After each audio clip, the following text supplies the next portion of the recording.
हर हर महादेव। देवियों और सज्जनों, कल्पना कीजिए एक ऐसा क्षण जब पूरे ब्रह्मांड की सांसें थम जाती हैं, जब युद्ध केवल दो योद्धाओं के बीच में नहीं बल्कि सत्य और असत्य के अस्तित्व के बीच में लड़ा जा रहा हो।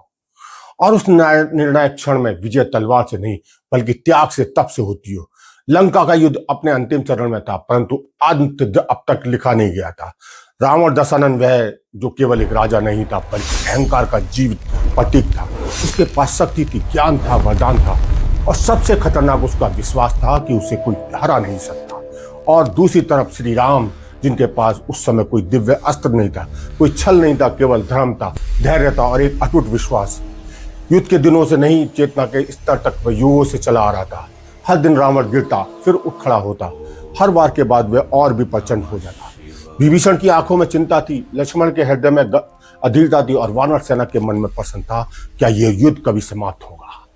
उसी समय आकाश में कंपन हुआ, एक दिव्य स्वर गूंजा, राम, यह युद्ध केवल पराक्रम से नहीं जीता जाएगा, ये ब्रह्मा का संदेश था। जब तक शक्ति स्वयं तुम्हारे साथ नहीं होगी, विजय अधूरी रहेगी। राम स्थिर खड़े हो गए और उनकी आंखों में कोई भय नहीं, केवल स्वीकार था। तो मार्ग क्या था? उत्तर आया, आदि शक्ति का आह्वान करो, जगत जननी को प्रसन्न करो, तभी यह युद्ध अपने अंत तक पहुंच पाएगा। और यहीं से प्रारंभ हुआ वह रहस्य जिसे बहुत कम लोग जानते हैं। अकाल बोधन समय से पहले शक्ति का आह्वान, एक ऐसा विधान जो अत्यंत दुर्लभ था, अत्यंत कठिन था। 108 नील कमल, एक कमल एक ऐसा केवल फूल नहीं था, वह एक संकल्प था, एक ऊर्जा थी। हनुमान आगे बढ़े, उनकी गति वायु से तेज, उनका समर्पण अग्नि से भी प्रखर था। उन्होंने पर्वतों को छाना, नदियों को पार किया, जंगलों को खंगाला और अनंत 108 नील कमल लेकर लौट आए। पूजा आरंभ हुई, राम ध्यानस्थ रहे, एक मंत्र, एक पुष्प, पूरा वातावरण बदलने लगा। वायु शांत हो गई, उस समय धीमा पड़ गया। देवता भी निहार रहे थे, लेकिन अंधकार भी चुप नहीं बैठा था। रावण समझ चुका था, यदि ये साधना पूर्ण हो गई तो मेरा अंत निश्चिंत है। उसने युद्ध नहीं, माया का संहार लिया। अवश्य होकर ये वह पूजा स्थल के पास पहुंचा और चुपचाप एक नील कमल उठा लिया। कोई देख नहीं पाया, कोई जान नहीं पाया, और फिर वह वापस चला गया। पूजा अपने अंतिम चरण में थी, 107 कमल अर्पित हो चुके थे। अब अंतिम कुछ निर्णायक क्षण था। राम ने हाथ बढ़ाया, थाल की ओर देखा तो वह खाली था। क्षण भर के लिए समय रुक गया। हनुमान स्तंभ रह गए, लक्ष्मण व्याकुल, विभीषण समझ चुके थे ये कोई साधारण घटना नहीं, ये परीक्षा है और ये परीक्षा अंतिम है। राम के सामने दो मार्ग थे, या तो वे उठ जाएं, पूजा अधूरी छोड़ दें, या फिर संकल्प को पूरा करें किसी मूल्य पर। तो और तभी राम के भीतर एक स्मृति जागी, माता कौशल्या की आवाज, मेरे राजीव लोचन, मेरे कमल नयन। राम की आंखों में एक अद्भुत शांति उतर आई, उनके होठों पर हल्की मुस्कान, जैसे उनके उत्तर मिल गया। जब एक नील कमल कम है तो क्या मेरे नेत्र में कमल समान नहीं है? पूरा वातावरण कांप उठा। यही विचार नहीं था, ये क्या की परिकाष्ठा थी। राम ने धीरे से अपना धनुष उठाया, एक बाण निकाला और कोई जबरदस्ती नहीं, कोई भय नहीं, केवल एक निर्णायक। लक्ष्मण चिल्लाना चाहते थे, हनुमान रोकना चाहते थे, परंतु वह क्षण अब किसी के और का नहीं था, ये केवल राम और उसकी भक्ति के बीच का था।